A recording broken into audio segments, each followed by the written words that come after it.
Hello and welcome. Today is Wednesday, the 6th of August 2025, just after 1 o'clock. Welcome to UK Column News. I'm your host, Brian Gerrish. Delighted to be joined today by live video link by Vanessa Beeley and from Lebanon, and also Sandi Adams. So welcome to both of you. Now, we've got a very packed news today. We're going to stick on the theme of immigration. And it was clear from our broadcast on Monday that a lot of people are extremely interested in the subject. They're extremely concerned. They're also very concerned at the way they perceive that the British government is suppressing any reasonable commentary and debate on this subject, but we're certainly going to dive into the mix and report. Vanessa's also going to be having a look at what's happening in Cyprus with a very large influx of Israelis as a result of the conflict in Israel and possibly other reasons. We're going to have a look at a very interesting tribunal which took place some time ago when a man challenged the training that he was experiencing via the Ministry of Defence. And we're also going to be having a look at UAE and its dark roots into surveillance and surveillance companies. And finally, we're going to end on the subject of extremism, but we are going to try and lighten the mood before we leave you today. So let's get started by having a look at a video of the Home Secretary talking or not talking, depends how you see it, on the subject of immigration, migration. Provide a safe route, and then that's somehow going to stop people going on boats, I just think is not understanding the way in which these criminal gangs work. Whatever you do, you have to go after the criminal gangs and you have to tackle these dangerous boat crossings. That's what we're doing as part of the returns pilot that we've agreed with France. That's also what we're doing as part of the stronger law enforcement. It does mean that people who apply lawfully in France will be part of that exchange. So it's all down to criminal gangs. The government really doesn't know who's behind it. They've no idea that their own policies on mass migration throughout the world could possibly be helping the movement of people, nor does she apparently recognise the UK, the US and the Western's role in fomenting wars across the globe as pushing people from one country to another. It's simply, according to Yvette Cooper, down to a few gangs. So she's barely believable. But let's have a look at Nigel Farage, who's been getting very, very hot under the collar about migration and other issues. Turning a blind eye, not telling the British public the truth. But when it comes to protecting children, we're not hiding behind a flawed piece of legislation. We genuinely intend to protect, in particular, women and children. And I made this point 2 weeks ago, but I'll make it again today. None of these young, unidentified males that are coming into this country should be free to roam the streets. They should be detained ahead of them being deported. And that is absolutely what we stand for as a party, and we mean it. And we'll do that to protect the British people. We have simply had enough. Okay, moving on. I have a list of questions. Let us start with Henry Zeffman, BBC. Thank you very much. Can I just take you back to something you said right at the start? You talking about the government and the Online Safety Act, and you said they claim that protecting children is the sole purpose of the Online Safety Act. So you seem to think there is a real hidden purpose. What is that? Well, if it was to protect children, why on earth would an elite police force be set up to monitor what people say online about events such as what's occurred in Warwickshire just last week?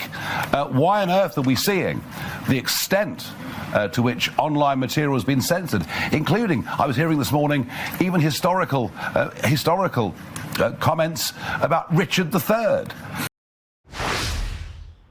So So the point I'd like to make here is that the focus back on individual men coming across in boats, and these have got to be detained and deported, when the real policy, mass migration, vast numbers of people, is coming through successive governments. And Nigel Farage has been well aware of this for years. To deal with the problem, we need to deal with the government policies.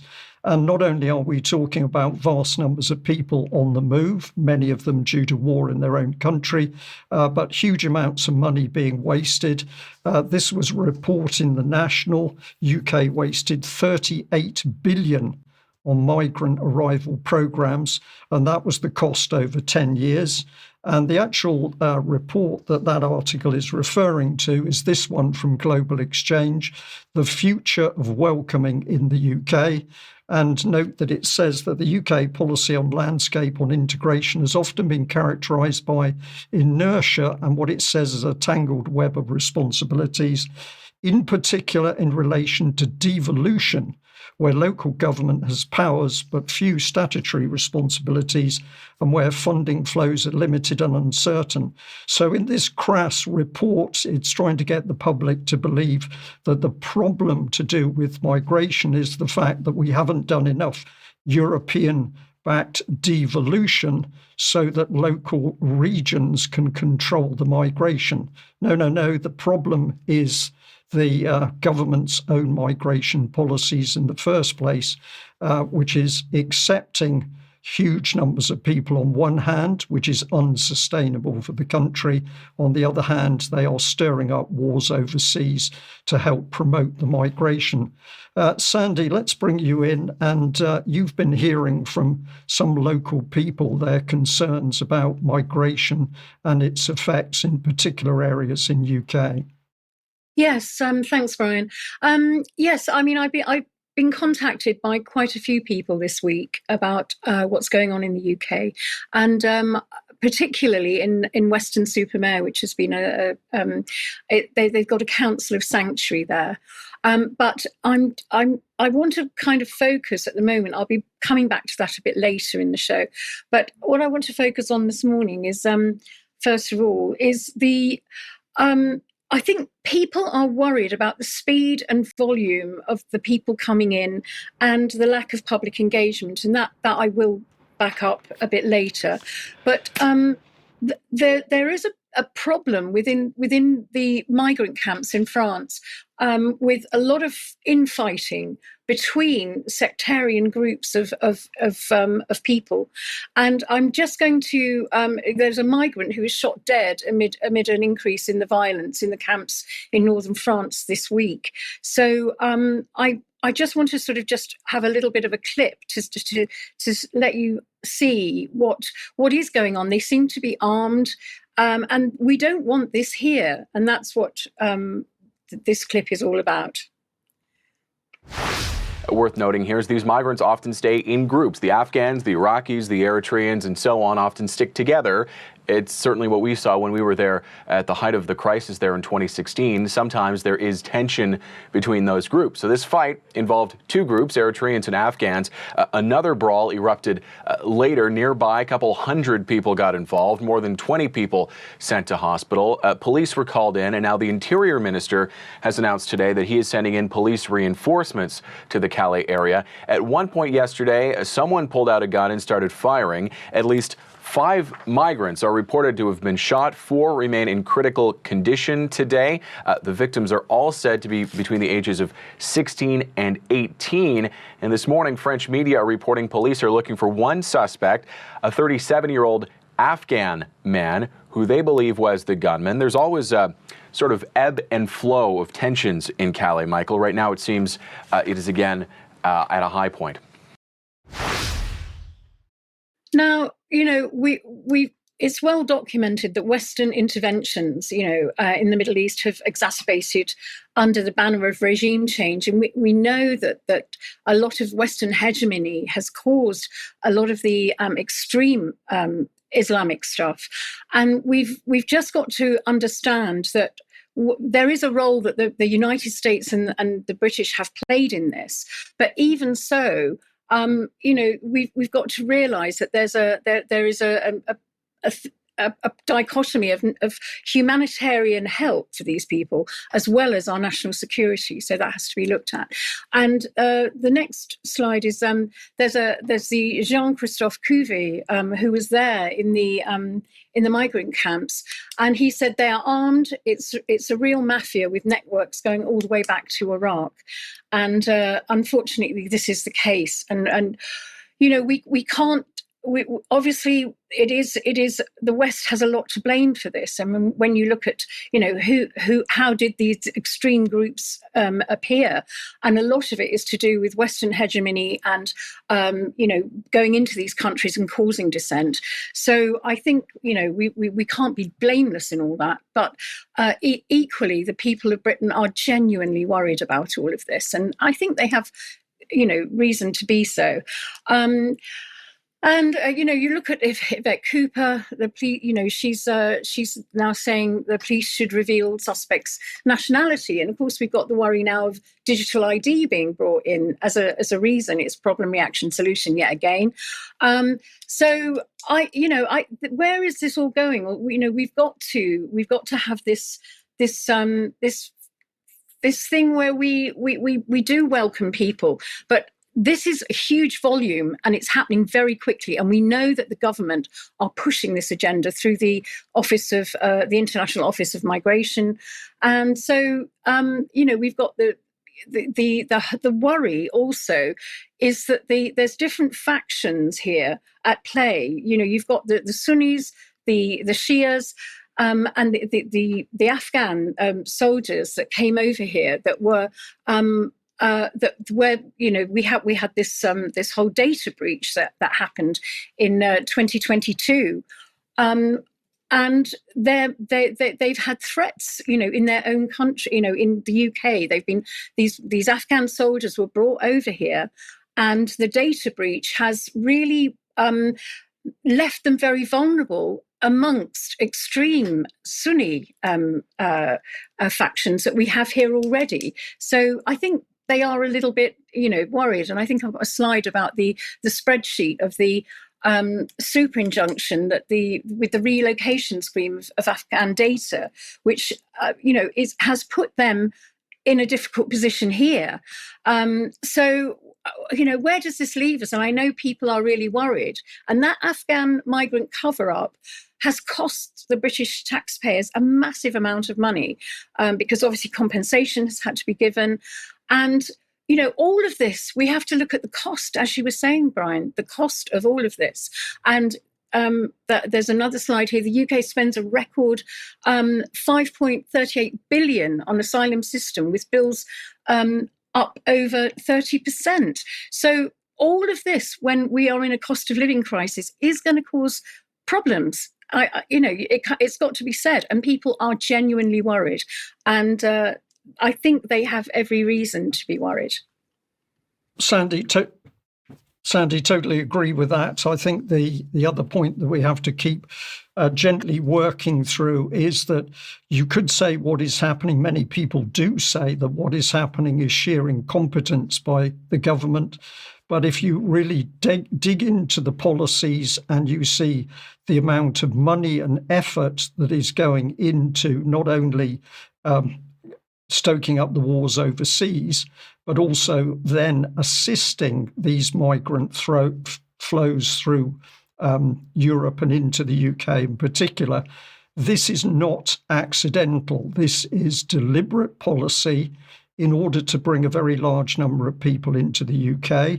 And then any person with a modicum of common sense would say, this is nothing to do with the colour of people's skin. It's to do with the volume of people coming into the country. And there is inevitably going to be problems due to the sheer volume. So to me, it's obvious that this is calculated agenda by the government. And then you say, why would they want to create fear and breakdown in UK? Well, the simple answer to that is they need the chaos and the breakdown in order to bring in the more draconian agenda. And we can see that coming in across the board. So we are witnessing orchestrated breakdown, and the migrants are being used as a key weapon to do that. So a lot of consideration and debate needed, and certainly we need to hold the government to account. But Vanessa, welcome to the news. Of course, it isn't just UK that's experiencing problems with the influx of people, and Cyprus has now come into the bracket in relation to Israel. Yes, it has. If we can just put this quote up on screen. This is from, it's a speech from the Third Zionist Congress of 1899. David Treach, born in Germany, a founder of the Zionist movement, one of the founders, believed in practical colonization, not negotiations with Palestine in order to colonize Palestinian land. From 1917 onwards, Jews shouldn't seek refuge in lands favorable for European settlement, as they would encounter resistance in every such country. They also won't be able to efficiently settle in tropical regions. Given these conditions, Cyprus is the most suitable location for Jewish settlement. While the island isn't a magnet for European settlers, its climate is suitable for Europeans, and notably, it's in close proximity to Israel, serving as a gateway to it. And if we look at this, looking back in history, this is from the New York Times in 1935. David Treach dies. They call him an outstanding Zionist. Of course, that is not necessarily a compliment in the view of those who condemn what the Zionists are doing to Palestinians. And he urged practical colonization of Palestine, agricultural and economic experts. So that brings us very rapidly to what's happening in the last few years. This is very recently an article in Al Mayadeen. Cyprus faces outcry over Israeli real estate surge and sovereignty fears. Let's have a look at what one of the politicians in, I think it's Greek Cyprus, said. AKEL leader warns of organized land acquisition at a recent conference of Cyprus's leftist Progressive Party of Working People. The Secretary General, Stefanos Stefanou, issued a stark warning, likening the pattern of Israeli real estate acquisitions in Cyprus to the early stages of settler expansion in historic Palestine. This is not just investment, it mirrors what happens in Palestine, gradual land takeover, he stated, adding that key purchases are being made in strategic areas that could eventually undermine Cypriot national control.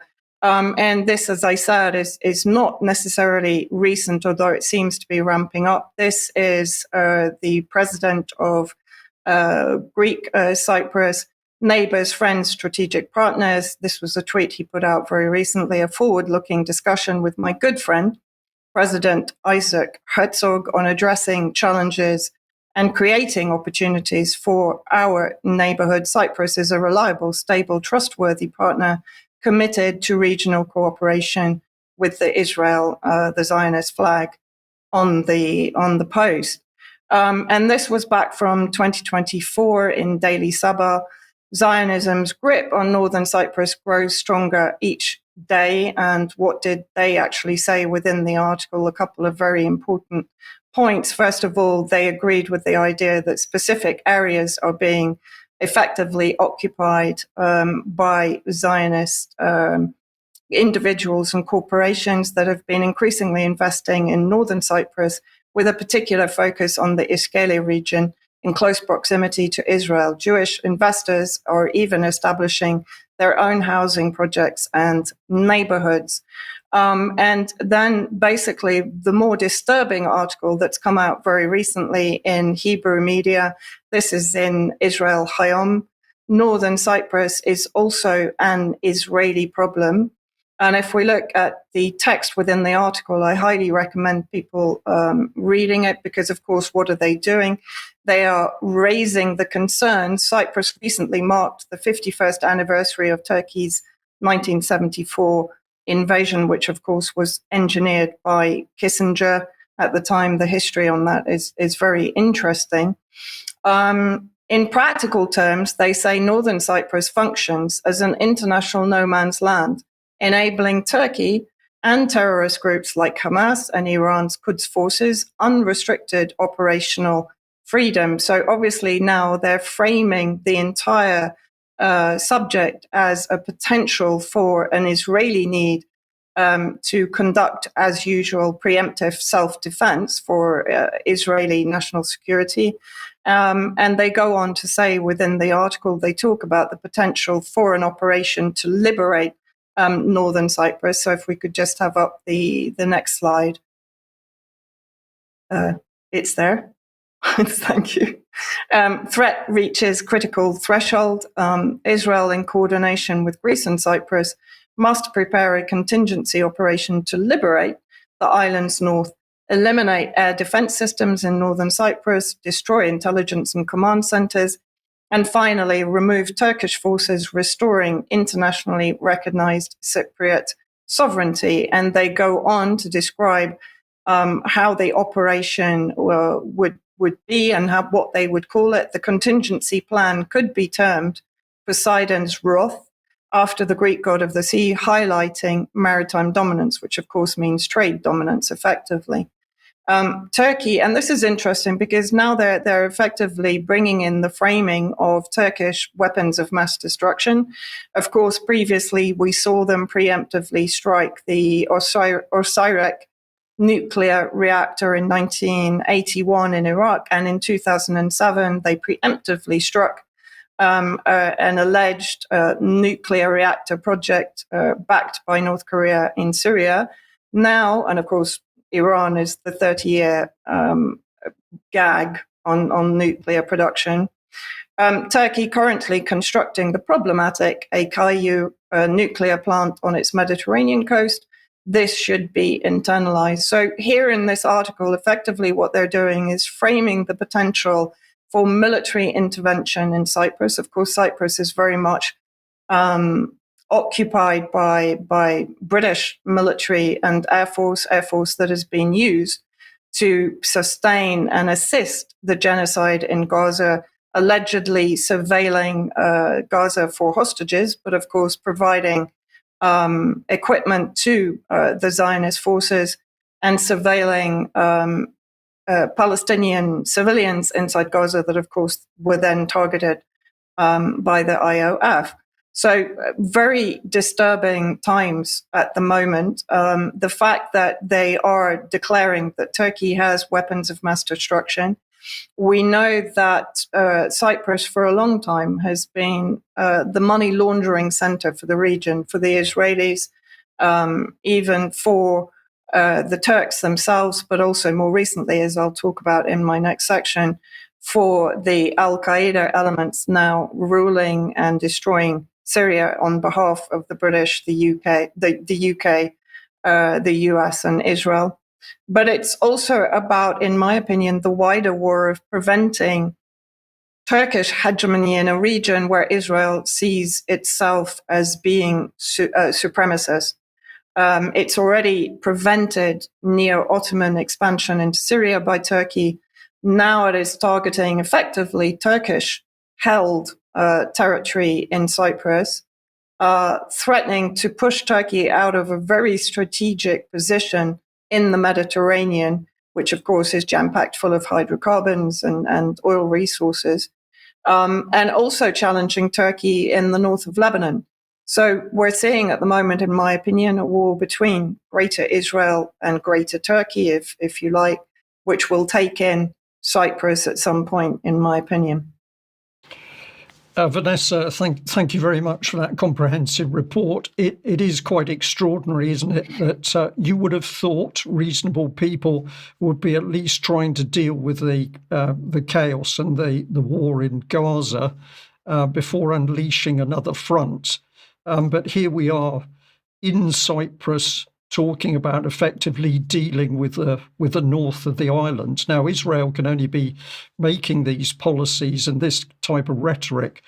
They can only do it with the full support of particularly the UK, because of the UK's military bases on the island, but also the support of the international community.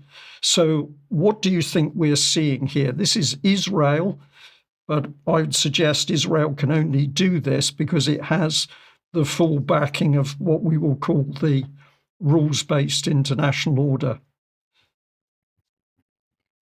Well, effectively, what we're seeing now, and we've touched on this in previous UK column news, is almost overarching the regional conflicts. For example, in West Asia, I mean, you're talking about it's extending to Cyprus, but of course, it's extended into Lebanon, into Syria, into Iraq, into Iran. Israel is bombing Yemen, so Israel appears to have absolutely no problem with overextending itself in the region to achieve its Greater Israel project, but also on behalf of the UK and the US to basically redraw the borders. The Sykes-Picot borders from 1917, very dear to the British and the French, are effectively being extended and redrawn to take in the global corridors, so the economic hubs, the transit routes through, for example, Azerbaijan. We're seeing the US, Israeli, Turkish buildup in the Zangezur corridor that is now being challenged by Russia and Iran. Cyprus, of course, is a very important route from West Asia into Europe. So it's incredibly strategic, both for Turkey and for Israel in its run towards achieving regional hegemony with the help of the Arab Gulf states. And so I think, it's really part of a much, much wider war that's ongoing at the moment. And it is all about redrawing the economic borders and securing and straddling territory that incorporates those economic corridors for the future, both to compete with China, Russia, and Iran, and effectively to isolate Iran eventually, if you look at where the corridors are now being targeted. Vanessa, thank you very much. Really excellent and quite extraordinary what's happening there in Cyprus. We'll definitely go into this issue much deeper in UK column extra after the news. Let's move on to happier things, and that must be the UK column On Location event coming up on Saturday, 18th of October. Now, we have been saying that tickets have been selling fast, and we were telling the truth because we've sold well over half the tickets now. And if you haven't bought a ticket, we're going to encourage you to do that because we would love to see you there. But also, as we've said many times, a sellout of this event will give us the stepping stone to what you have all asked us for, which is a weekend event in 2026 to celebrate 20 years of UK column. It's almost difficult to say that, actually, because I think we can say the time seems in some ways to have gone so quickly, but here we are. We're coming up to 20 years of the UK column, and we've only been able to do that with the tremendous support of people, not only in UK, but worldwide.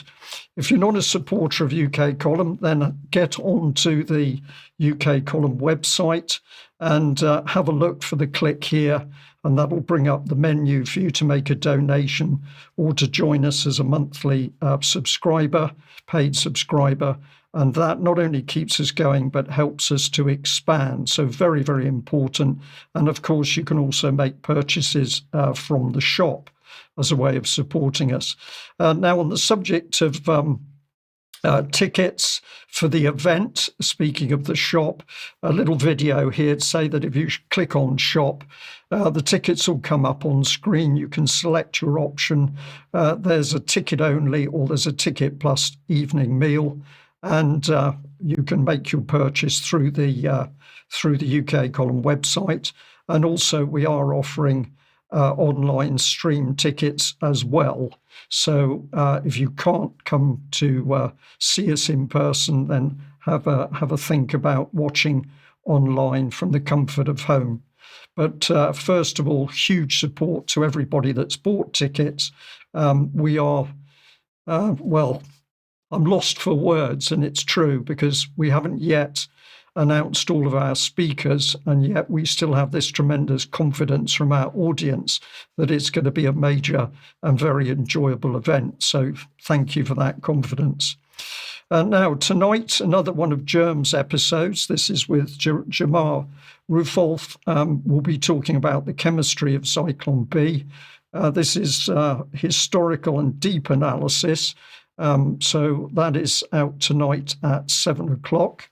And on Thursday, we've got Ben Rubin talking with Escape Key on reverse engineering of the architecture of totalitarian control. So 2 deep interviews there, but I'm sure well worth watching. Now, I'd also like to say we regularly get very nice emails, and I would like to just recognise Alexia from the Netherlands, who took time to email me a couple of days ago in the first place. But she says she found UK Column on YouTube or Rumble in late 2020 or early 2021. And, excuse me, she realised in the spring or summer of 2020 that there was a scamdemic going on, and she went searching for answers and came to the UK Column. And as a result of that, Alexia is still a supporter of UK Column and has taken the trouble to tell us so. So thank you very much for that.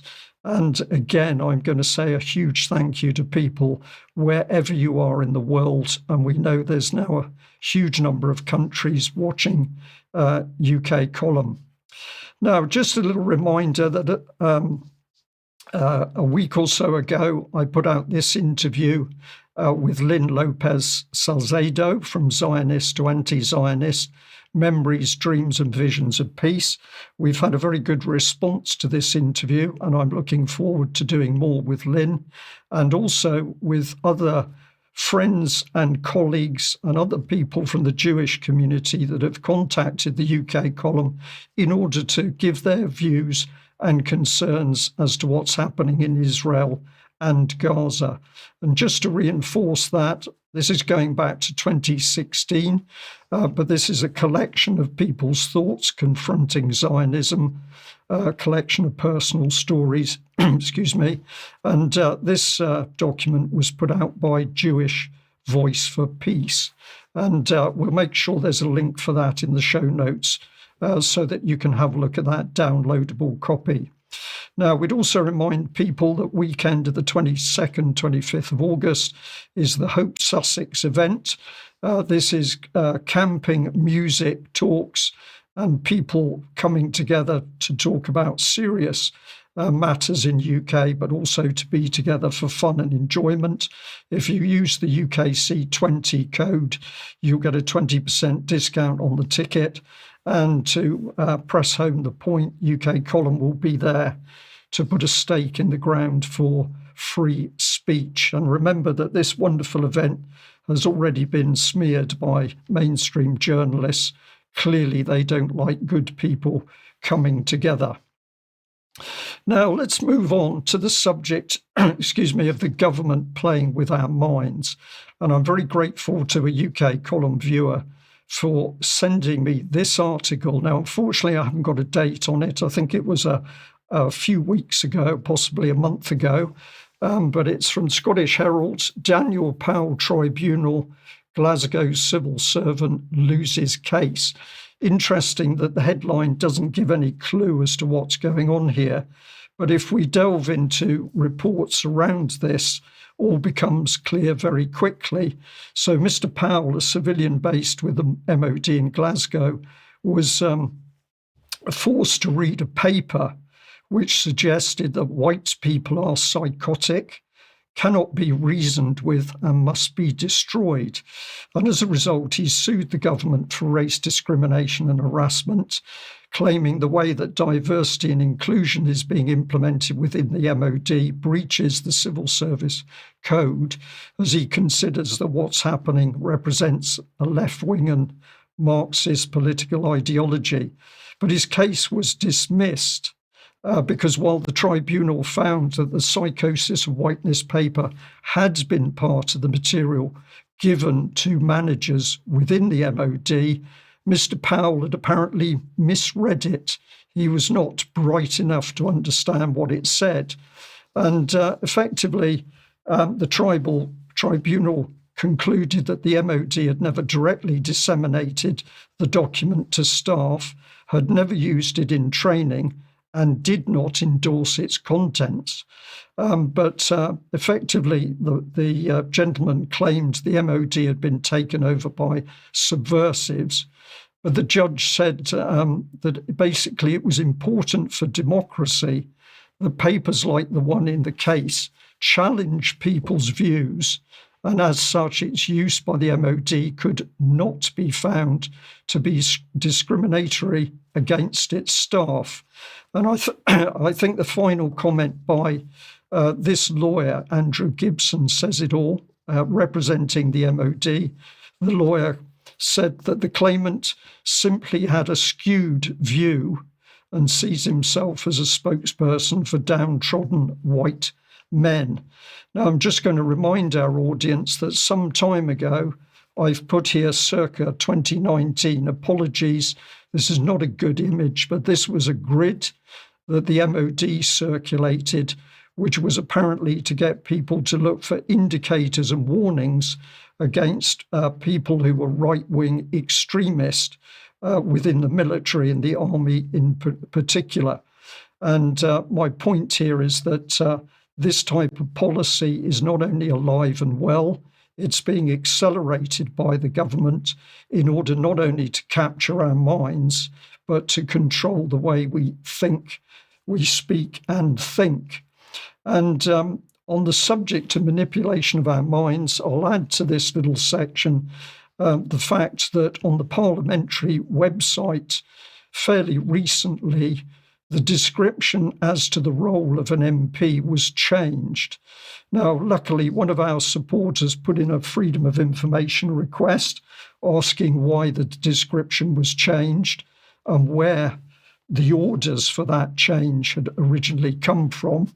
And I have to say that the answer that came back was very dismissive. It says that the Freedom of Information Act 2000 only provides you with the public with access to recorded information held at the time of the request.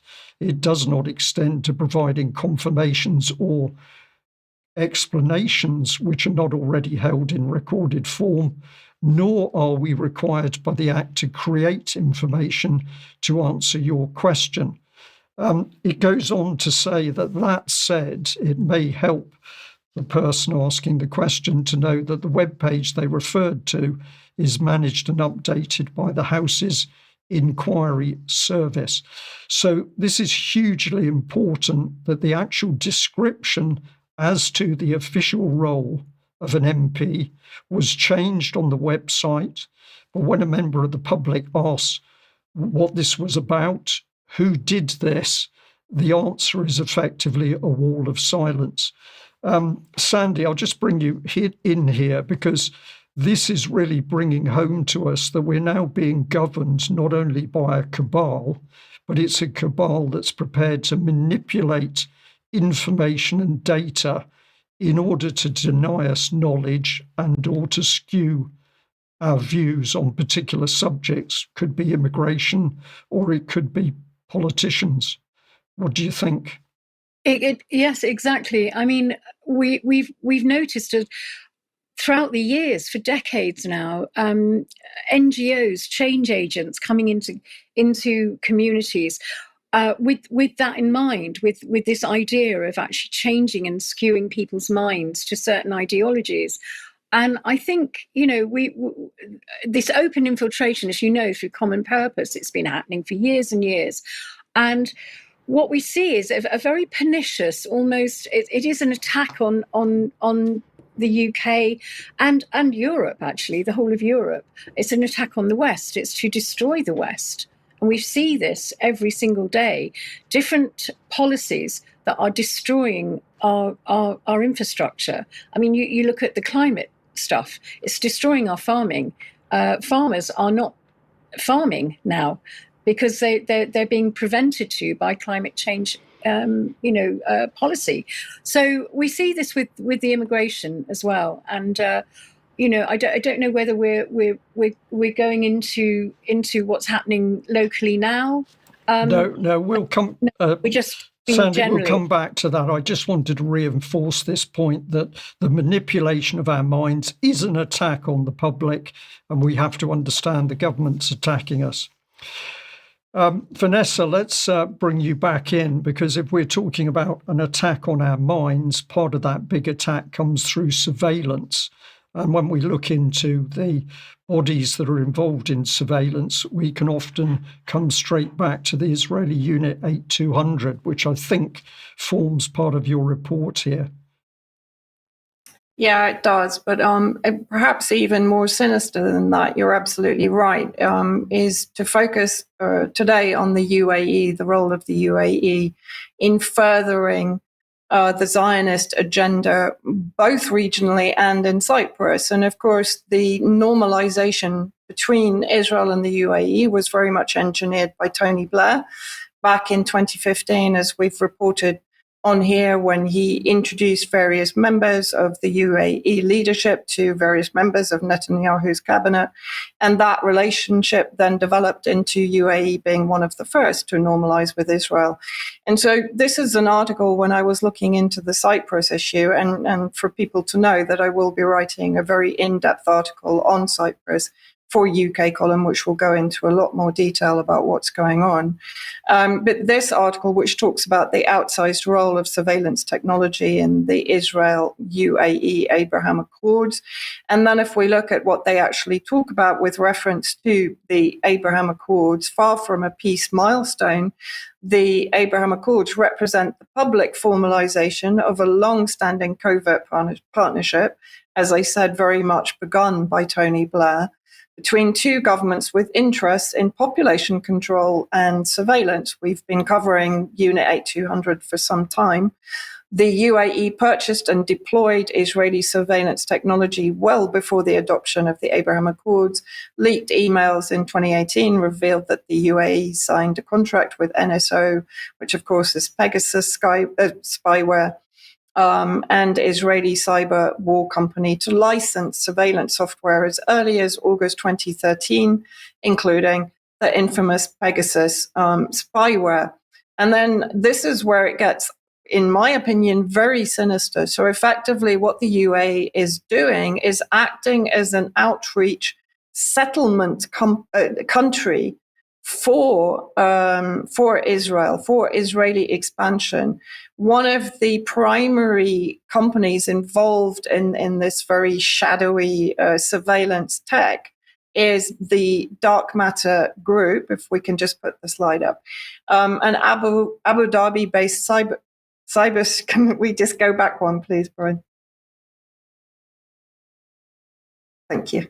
Cybersecurity firm Dark Matter recruited some NSO staff and former Israeli operatives from Unit 8200, offering $1 million salaries per year and luxury homes in Cyprus. So here is the UAE effectively enabling the settlement or the expansion of Israel into Cyprus. And of course, Dark Matter Group, which I will write more about in the article, were responsible for or linked to the assassination of Khashoggi.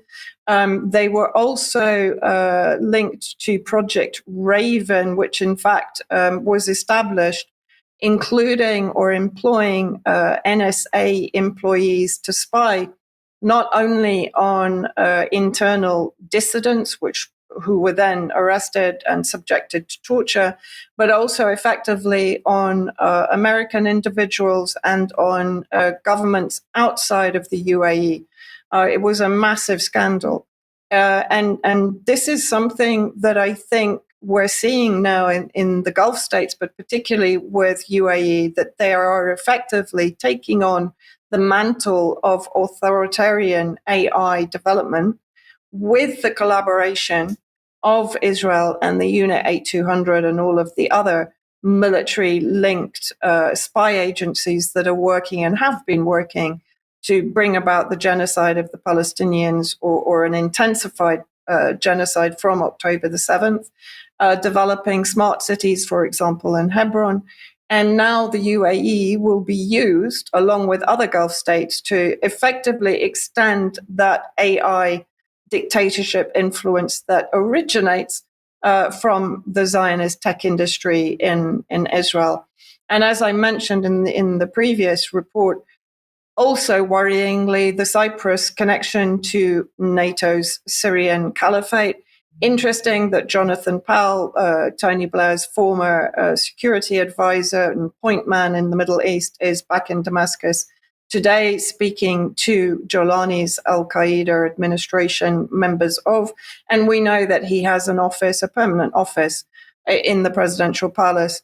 But it's been reported, and I've heard it from various sources inside Syria, that Jolani, since he took control of Idlib in the northwest of Syria prior to the coup in December 2024, he was siphoning Syria's wealth and is continuing to do so through Turkey and into Cyprus, where the al-Qaeda extremists have bank accounts and are basically coordinating to establish territorial presence there and to take gold and wealth out of Syria, because, of course, Jolani understands that his role there will be temporary. Vanessa, thank you. We can see pieces of a very big jigsaw coming together. I will say to our audience that if they are still surprised at the power and influence of Israel in this internationalist sense, remember it was Francis Maude from the Conservative Party here in the UK many years ago that suddenly announced a partnership with Israel through security that was linking GCHQ Unit 8200, which is Vanessa's mentioned. So our intelligence and our security services were being directly linked with Israel. There was no debate in the House about this. And of course, the other bodies that were brought into that agreement were the universities in the UK. So all of this assembly of a joint power base with Israel was visible, hidden in plain sight in the UK many years ago, and both Conservative and Labour governments have continued to push this amalgam of these very powerful globalist interests. A lot more to discuss, but thank you very much, Vanessa. Now we're going to return to UK, and Sandi, this is the point at which you've been hearing concerns from local people, and the subject is the creation of mosques. Yes, some people from Weston-super-Mare got in touch with me, because I know there's cities of sanctuary or towns of sanctuary or councils of sanctuary all over England now.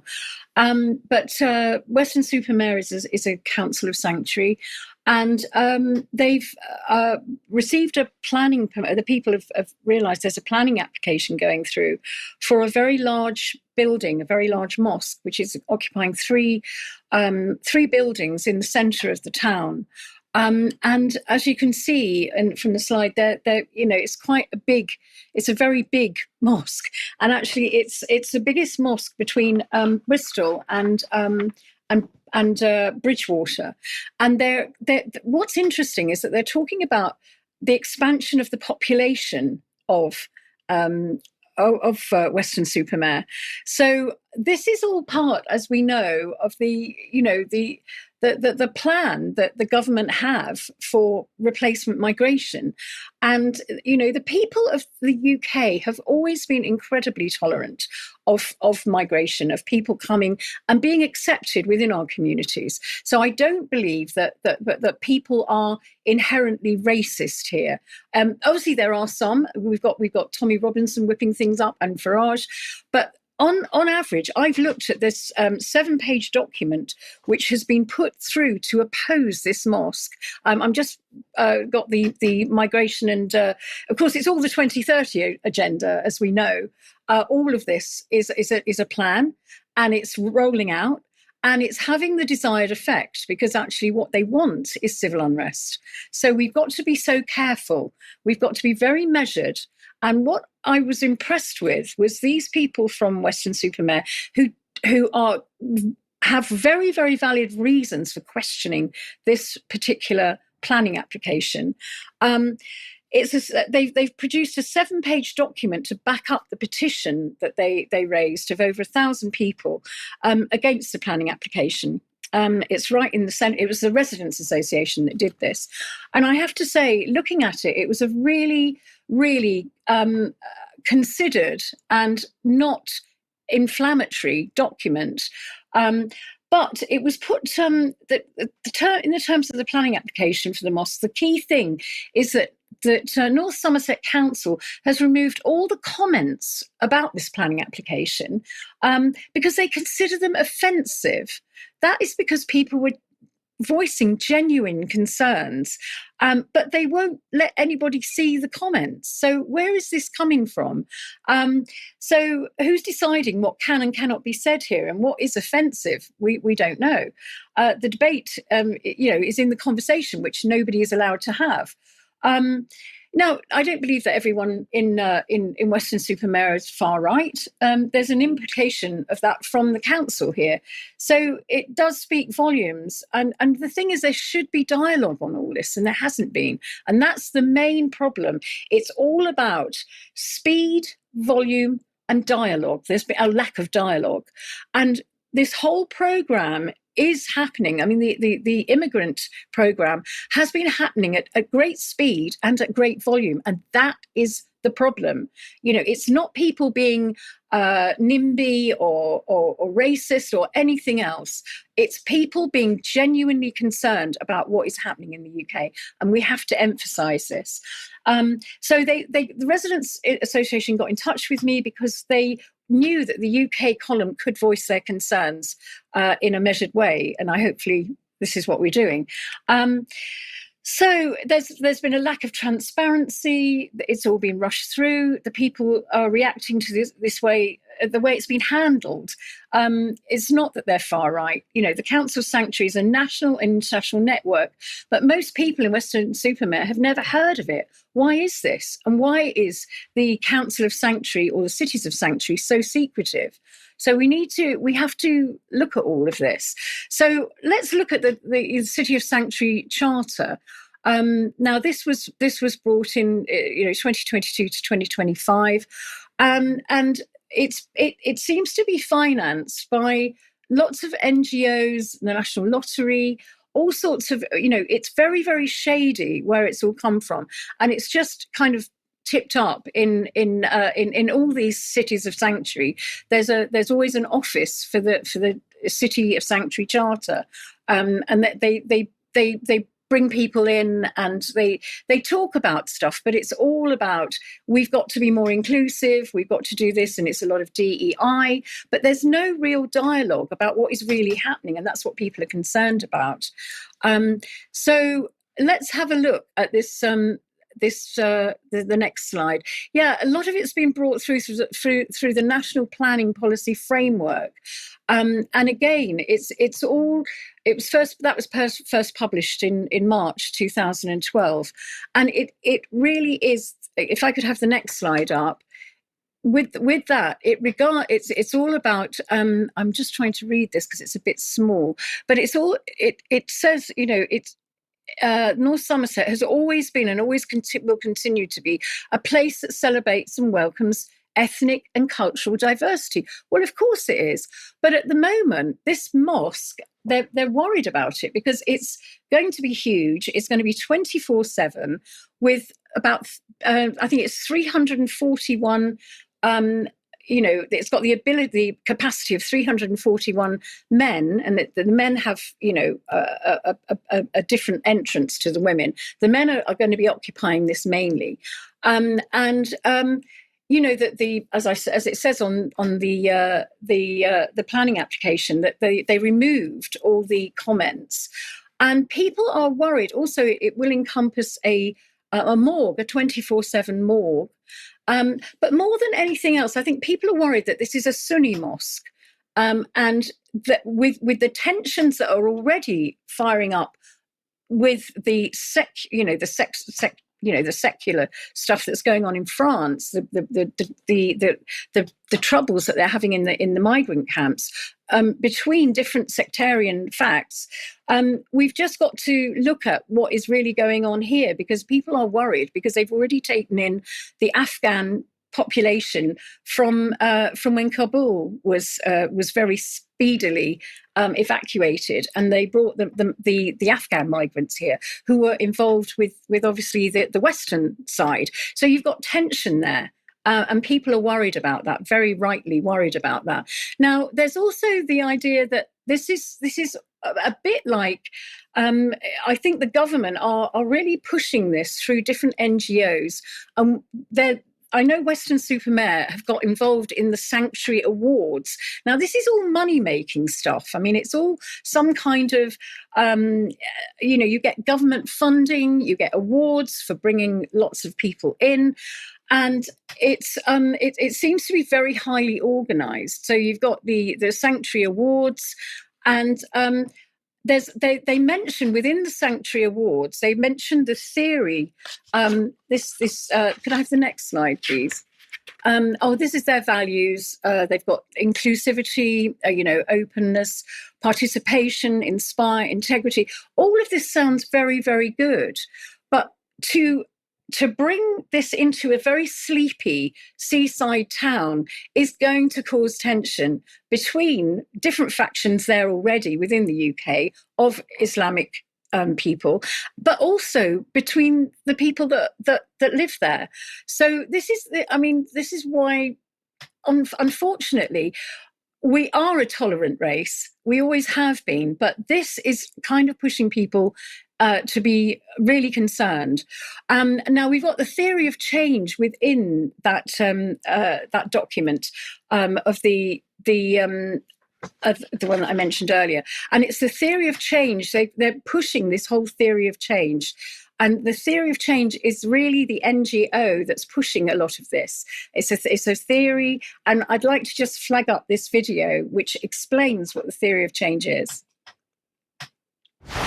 A theory of change is a powerful tool that helps an organization articulate the connection between their actions and their mission using the language of outcomes. A theory of change helps you define your intended outcomes and the connections between them, identify the why and how of your organization, create a foundation for evaluation, program development, organizational change, or strategic planning. Communicate more effectively with internal and external stakeholders. So what I'm seeing here is it is another sort of, if you like, agents of change coming in to really push an ideology, and it's also heavily funded, and we need to find out who. And of course, when you look at it all goes back to Agenda 2030. And what we're seeing here is a rollout of the infrastructure of Agenda 2030 within our communities that will, if we're not careful, end up being a bit of a disaster, in my view. Sandi, thank you very much. Very emotive subject. The key thing is that we have to have dialogue in this country, and we have to have understanding as to what's really going on.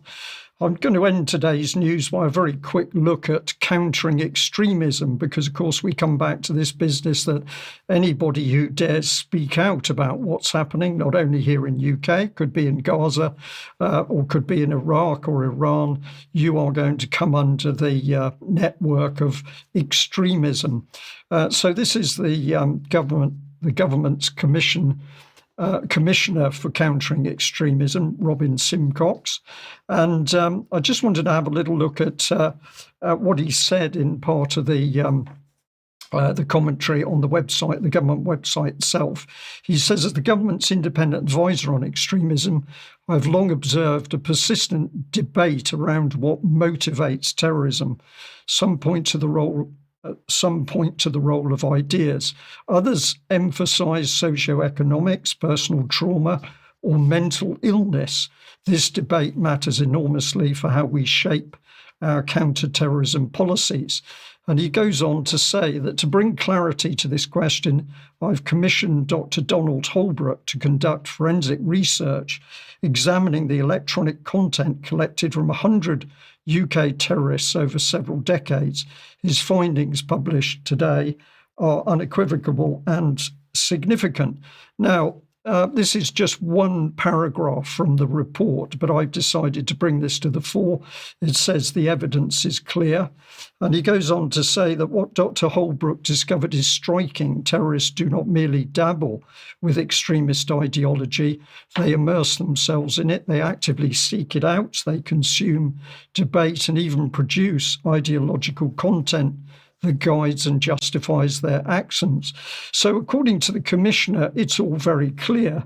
But let's remember what we discussed in Monday's news when Ben Rumid brought up this policy exchange document, which was entitled Extremely Confused, the government's new counter-extremism review revealed.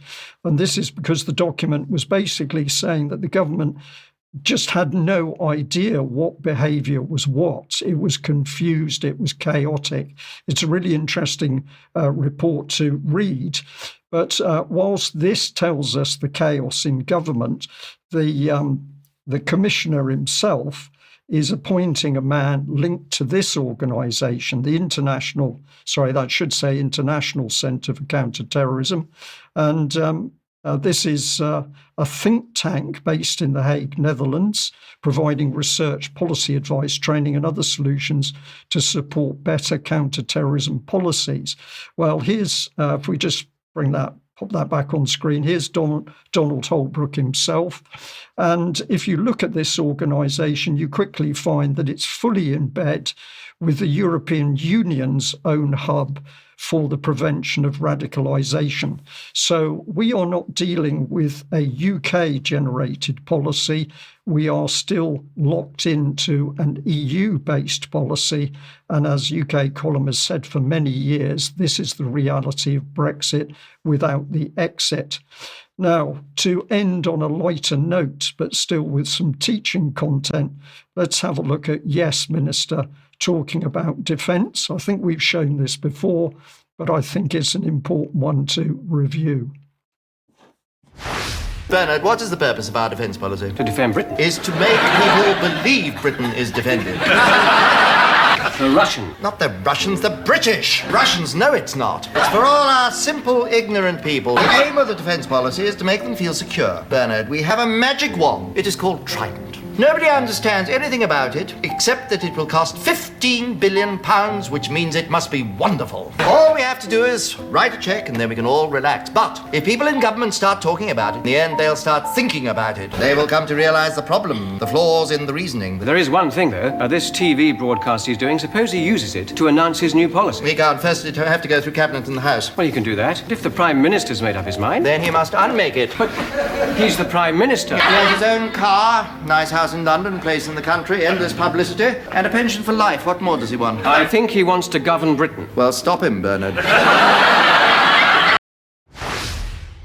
So comedy, humour, laughter, but a very strong message there that the people of Britain are to be deceived, they're to be made to think what the power base wants, and even the Prime Minister himself or herself is going to be controlled to do the bidding of those behind the scenes. So whilst we may laugh at that short clip, I think there's a lot of very serious comment and analysis has gone on in the background, which reflects exactly on the position today. We will leave it there. Thank you very much for joining us wherever you are in the world. And if you're a UK Column member, we'll be back in a few moments for UK Column Extra. Vanessa and Sandi, I look forward to speaking in more detail about the subjects of today's news in our Extra. And thank you also for joining me on the news today. We'll leave it there. Bye-bye.